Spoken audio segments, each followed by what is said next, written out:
Hey there, it's been quite a while. We are about halfway finished with our school year, and I have not filmed a video in quite some time, and I started to record and did a whole intro and realized I hadn't recorded. So I guess it has been quite a while. Like I said, we are halfway through our school year. We are finishing Christmas break and about to get into the January, February, lovely winter months of homeschooling. So first for our group subjects, that is the subjects that we do all together as a family. I have a 7th grader, 5th grader, 3rd grader. They're all girls. And then I have an 18-month girl. So that's the ages I'm working with: elementary, I guess technically baby, all the way through middle school. We do our group subjects together as a family, and then, which I'll share in just a second, and then our individual subjects like math and language arts, things like that, they do individually on their own level. So first for Bible, we have done Sunlight.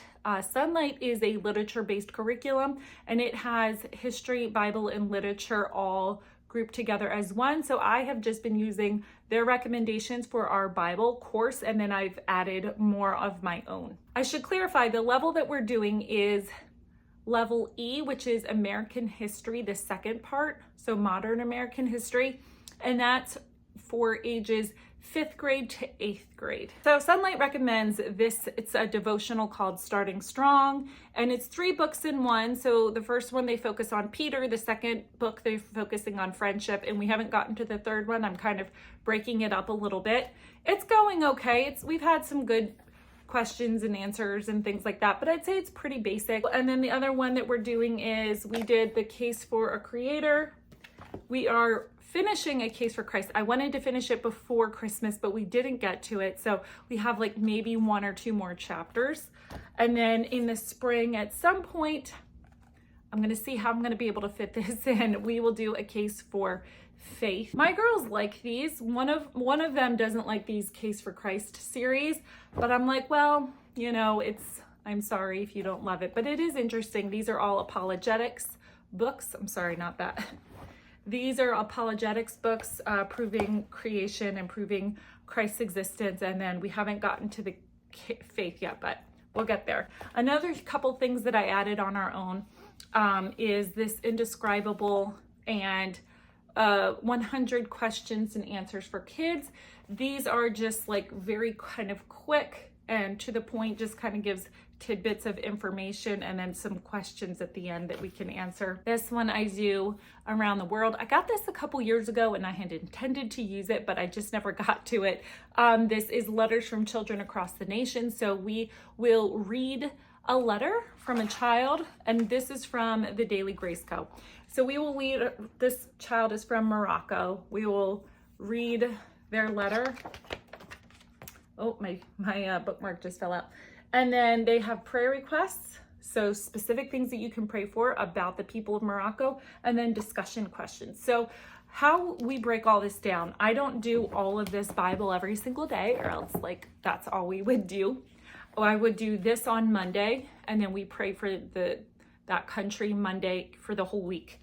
And then I would do this another day, these 2 together, because they're kind of quick. And then the other 3 days a week, I would kind of alternate. So I would focus just on the Case for Christ, for example, and just read that the other 3 days of the week till we were finished with this. And then I would go back to Starting Strong. Like I said, this is broken up into like 3 mini books inside of here. So that's how I was able to kind of go back and forth.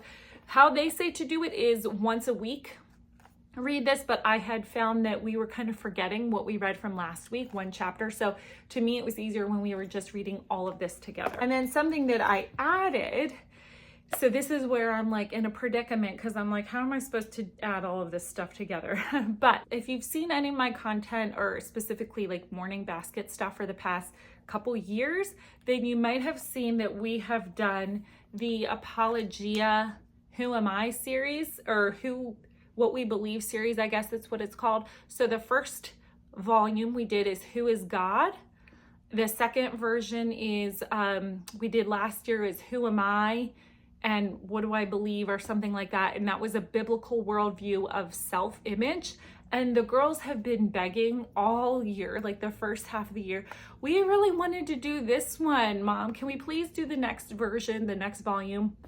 And so I I was just like, no, we have all of this stuff that we're doing, but they really liked it. They've been asking for it. So I'm like, well, if my children are asking for like a specific Bible curriculum, why am I going to tell them no, right? Isn't that like literally the point of homeschooling, is that they get a say? So I ordered this on eBay, just used, like this price tag is like sort of ripped off, like, you know, I maybe spent $15 on this. What you can do is we just read this. This is a biblical worldview of servanthood. So this is volume 3, Who is My Neighbor?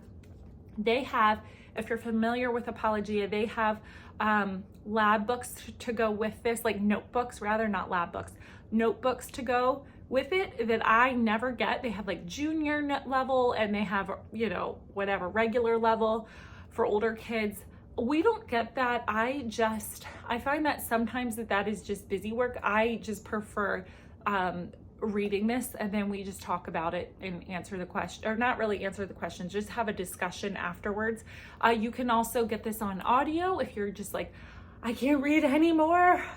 Sometimes I feel that way. So I don't use the audio version of this, but they do have audio of this if you're interested. So that is Bible. This is pretty hefty, so I don't anticipate that we will be finishing this by the end of this school year, that's okay, because like I said, it took us the whole year to get through the first volume and then a whole year to get through the second volume. Now, if you're wondering, why do you do all of these different Bible courses? I saw a couple years ago, and I'm blanking on her name now. She wrote Homeschool Bravely, and that book was so good. Jamie Erickson, I want to say, it just came to me. I think it's Jamie Erickson. She was saying that when you're homeschooling a variety of ages, have different levels of Bible, because you don't want just the Bible to be geared toward your older kids because you think that something younger is just beneath them, right? So, and then the littler kids are kind of getting left out. So she's like, so vary up your Bible every single day, what that looks like. And so, you know, these are a little bit easier for my third grader. This everybody can use, this Around the World. And then this Case for Christ, everybody, you know, that's, I feel like, can reach all the levels. And this one might be a little bit over. No, it's not over my third grader's head. She can comprehend this. But this just gives you a variety of different Bible resources and devotionals. And I just like to have a variety and just do something a little bit different every single day. That's Bible. Now we also have memory verses that we've been doing all together. And I say we because I actually have been challenging myself to memorize these Bible verses. And let me tell you, when you are getting along in your years, the old memory is not as good as it used to be. I used to be able to just memorize a verse like that, and now it takes me a while. But anyway, so I'm memorizing the verses along with my daughters. This is my Sunlight binder, and this just has everything in it. So Sunlight tells you what Bible verses to memorize on what weeks, and it has it written out for you. You can use whatever version you want. I really don't remember what version they have here. So they have memorized all of Psalm 103, the entire chapter, and they break it down over several weeks, and they show you exactly how to do that. And then they worked on a couple of shorter passages in between, and then now we are all currently working on Psalm 19, and we're almost finished with it. We just have the last couple of sections to memorize. And then, like I said, so they will show you, they will kind of tell you when to work on it, what week, and everything like that. And so that's been really good, because I know myself sometimes, like, I get a little bit I don't know, I have good intentions to, yeah, we're gonna memorize this passage, but then I'm like, what passage should I get? And is this too long? This tells me, and it's been great, because I'm like, okay, you guys can step up to the challenge and memorize these verses. For history, again, we are doing the Sunlight History, and that is a literature-based program, and we're doing modern history. So we started off with around the Civil War era, and we have just finished World War I. So then when we pick up, we will be in the 1920s, getting into the Great Depression and all of that, that time period going forward to modern day. So what we are using currently for history is it goes back and forth between this DK Smithsonian American History, which is a visual encyclopedia, and this is the Landmark History of the American People. This is more like a chapter book. We like both of these. My girls prefer this a little bit better just because it's I said it's a chapter book. I meant like a textbook. This has like designated chapters in it, whereas this is more you know, like an encyclopedia. It just gives kind of snippets of information. So it goes back and forth. And then we also have a World War I and II book. I don't have it. I think my daughter has it upstairs. She's been reading it on her own. That is from Usborne. And I will say, it's about a 250 page book. It's kind of like this. And you are going to be reading the entire thing. And we got into it, and it tells you what pages to read what. But I was finding that it was way over my third grader's head. It was definitely over my fifth grader's head. I was even trying to reading it out loud, and I was like, wait, what? And I kept like trying to reread it. I think it's just written on a little bit higher of a level, definitely like that middle school level. Not to say that I can't comprehend middle school stuff, but you know how it is when you get like distracted with a baby and the kids and all of that. So it wasn't as straightforward. I could tell it was, like I said, over my my younger two's head, and it's written in a way that I don't really love. I don't really personally love Usborne books. I never really have.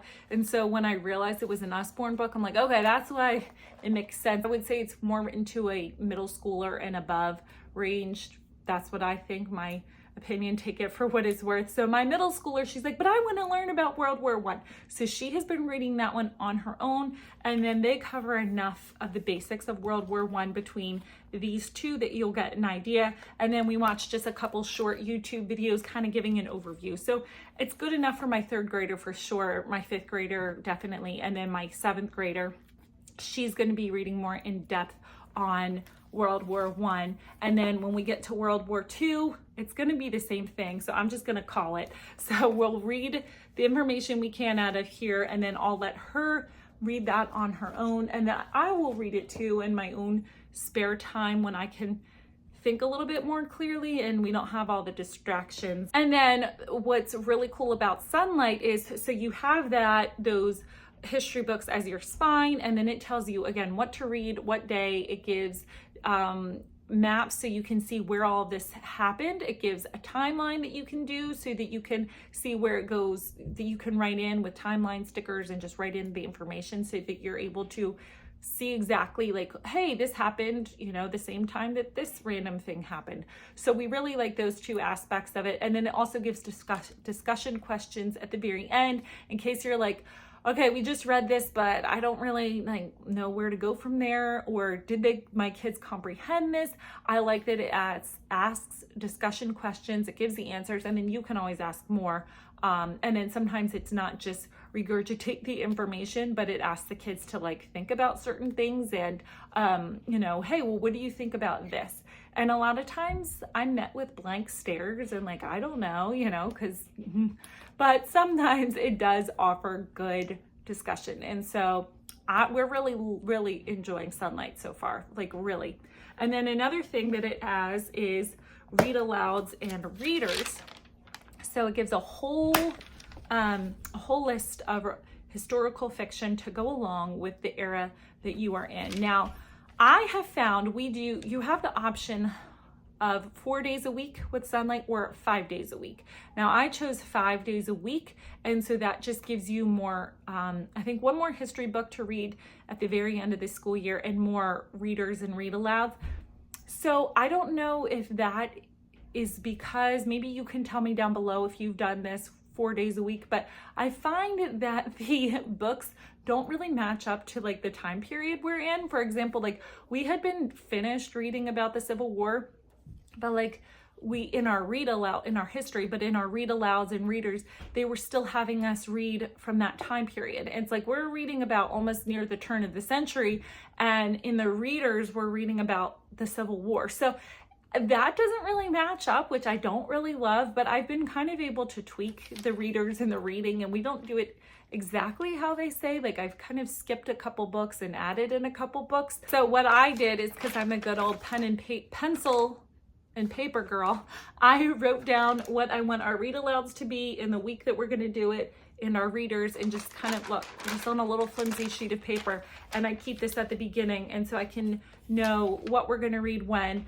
So the readers is what my 7th grader will read to herself, and then the read alouds is what we will read all together. So far we have read The Great Turkey Walk by the Great Horn Spoon and watched the movie. That was a really good movie, by the way. We read Thunder Rolling in the Mountains. Now that is when I added, that is about the Nez Perce tribe, Chief Joseph, and how they were moved from their land and all of that. The girls said it was a little bit dry and they said it was depressing. And I'm like, well, I'm sorry to tell you this. I hate to break it to you, but most of history has been depressing. So we listened to the audio version of Caddy Woodlawn.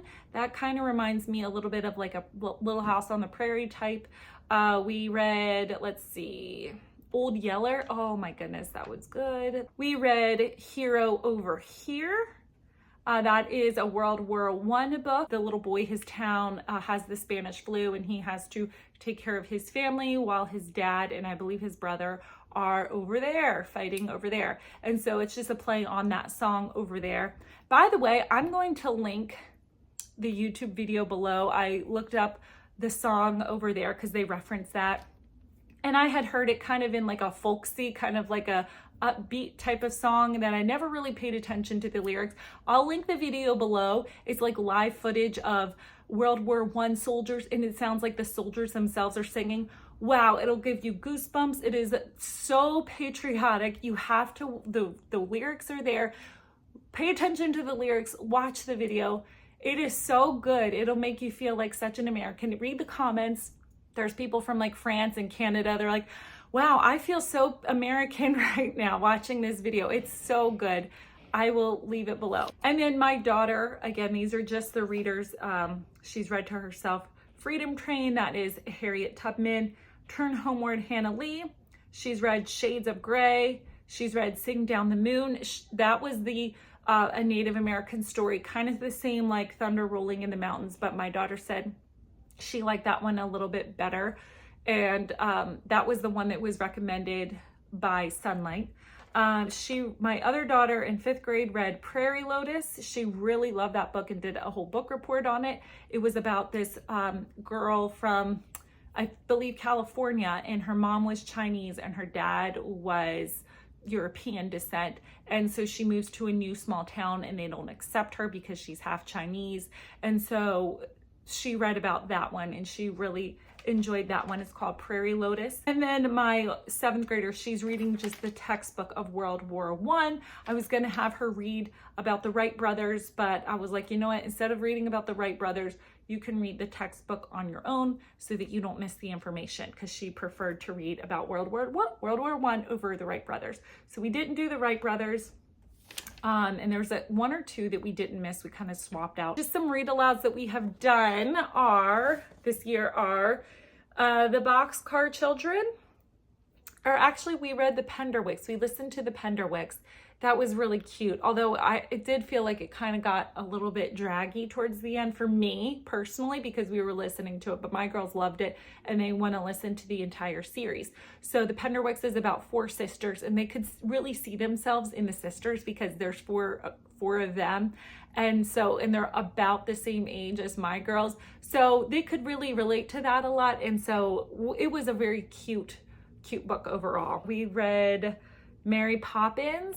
Very good. The girls all said she's a lot stricter in the book than she is she's not as whimsical in the book as she is in the movie. We read randomly one of the Boxcar Children books. I don't know. My 8-year-old just chose that one. So those are the books that we've read aloud this year. I would have liked to do more. It's just it's hard.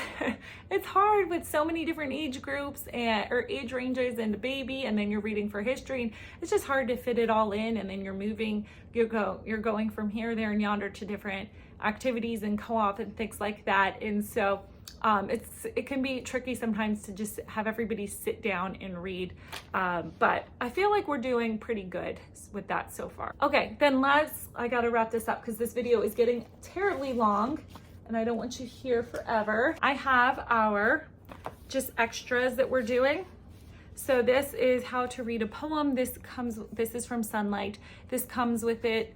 It says to read like one of these twice a week. So like Tuesday you would read this poem, Thursday you would read this poem. It gives you a little section to kind of explain the poem and ask a little bit of questions about it. So I do like that. Otherwise, if I didn't have that, I would find this terribly dry. My girls don't really like the poems in here.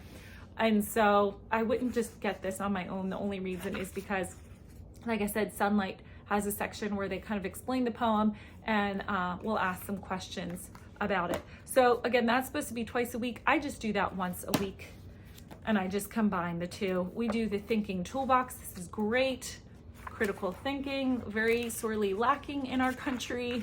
And I'm not even gonna get into that, but this is great. We do this all together, 35 lessons that will build your reasoning skills. So for example, it will talk about fact, inference, or opinion. So it'll give you the information and then you do exercises and the answers are in the back in case you're not quite sure. There's about 35 lessons. So we do about a lesson a week of that. We have a child's introduction to the orchestra. And so the first part of this is pretty cool. The first part, it goes through the Baroque era, and then it talks about different composers of that era. And then it'll even show you play track 2. You don't have to have, it's like a website. This is before QR codes. So you go on the website and it plays like 2 minutes or something of this, one of their most famous arrangements that they've done. And so we are finishing with the composer section and we're starting on. So then they will get into the actual string section and they'll get into the actual instruments, trombone, and give you fun facts. And again, there's usually a track that you can play so you can listen and it kind of makes it come alive more, be a little bit more interactive than just kind of reading information. And then lastly, the girls are doing a co-op. This is our first year of doing a co-op. We've never done one before. So we're just doing science, which has been great. So great. I don't think I'll ever go back to teaching science myself. I'll just give a little bit of spoiler. It's been nice because they do, work on their own. At home they have homework, but they can do activities there and the experiments and all these every single week. They're like, yeah, we did this, and this in science, and it's all geared to their own age. So I don't have my 7th grader doing the same science as my 3rd grader. They're getting it on their level, and it's just been wonderful. If you're like me and you're not a sciencey mom who loves to just do experiments and all that, highly recommend considering a co-op that provides that. I know it's not accessible to everybody or feasible. I understand that. But if so, try it out. Just see how it can go. For my 7th grader, she is doing the Apologia general science. So she's covering a little bit of everything. It's pretty on point. I feel like it's solid. It's definitely a solid science program for her. My 5th grader is doing the God's Design series. That's Masterbook sells it, but I think it's technically God's Design. She is doing properties of matter and properties of ecosystem. It's okay. The chapters are literally 2 pages, and then she just has a little sheet. I don't know how challenging that is. It's okay. I just find most things from Masterbooks, I like them, but sometimes they're just a little bit too watered down in my opinion. But for her, it's good. She doesn't love science, so I think the fact that it's only 2 or 3 pages is very manageable for her, and she doesn't feel overwhelmed and just she doesn't dread science. So I do take that back. She does like it. I just don't know across the board if it's for everybody. And then my 3rd grader, she is doing Apologia. And I made a video on this if you guys want to see it. It's from a couple months ago for my 7th grader and 3rd grader, what their Apologia is. And so the first half of the year, she's doing, I think it's land animals or something, the 6th day. I think that's what it was. It's mammals basically. And then now she's doing botany. She's going to be coming the second half of the year, she's going to be doing botany. And so she was an animal lover, so she loved it. The chapters are quite a bit longer, quite a bit longer, but I got the audio version of that, and so it saves my voice so I don't have to read it, and she just listens to it, but she likes to do it together. So I'll be cleaning the kitchen or making dinner or something. She'll sit at the kitchen table and we'll just listen to it together and go over the work. So Apologia, a lot of people recommend it. It's very textbooky. I will say that. I personally, if it was just me on my own teaching it, I wouldn't pick Apologia. But my girls who are doing it really, really enjoy it. So, you know, there's that. And then they're just doing, my one daughter is doing art at co-op. My other daughter is doing Spanish at co-op. My other daughter, the first half of the year, she's doing cooking, and the second half she's doing drama. And so they're really enjoying it. They want to go back next year. They want to add in more classes, like the writing classes and things like that. So I'll give more of an update towards the end of the year and our plans and things like that closer to the spring. But for now, it is going well and they're enjoying it, which is good. We had a little bit of a hiccup at the very beginning for one of my daughters, but we got that straightened out, and it's been really good ever since then. So I'm so thankful for that. And then lastly, we are in the midst of, all my girls are taking piano lessons. Thankfully my mom comes and teaches my younger two, since they're quite at the beginning. She gives them piano lessons for free, which is such a blessing. And then my older daughter takes them from a regular piano teacher. My middle daughter is doing basketball this year in the middle of the winter, and then my older one in 7th grade and my 3rd grade, they're going to be doing softball in the spring.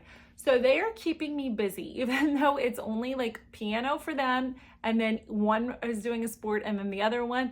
It can feel very, very busy. I don't know how people do it who do like 10 activities at once, because it's a lot, and then co-op and all of that. So sometimes I'm just like so grateful when it's been so nice the past couple weeks that we've had nothing going on besides Christmas, of course, like there's that whole thing. But besides that, we've just been able to like stay home and not go anywhere and enjoy each other and rest.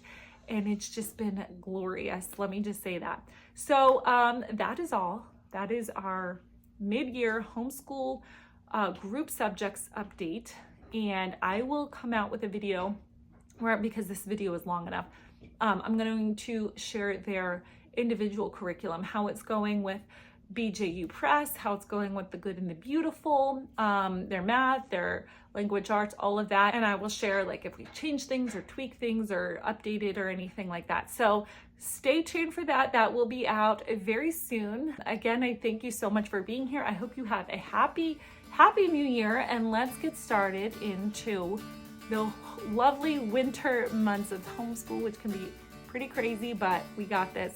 We got it. All right, guys, I'll see you soon. Bye.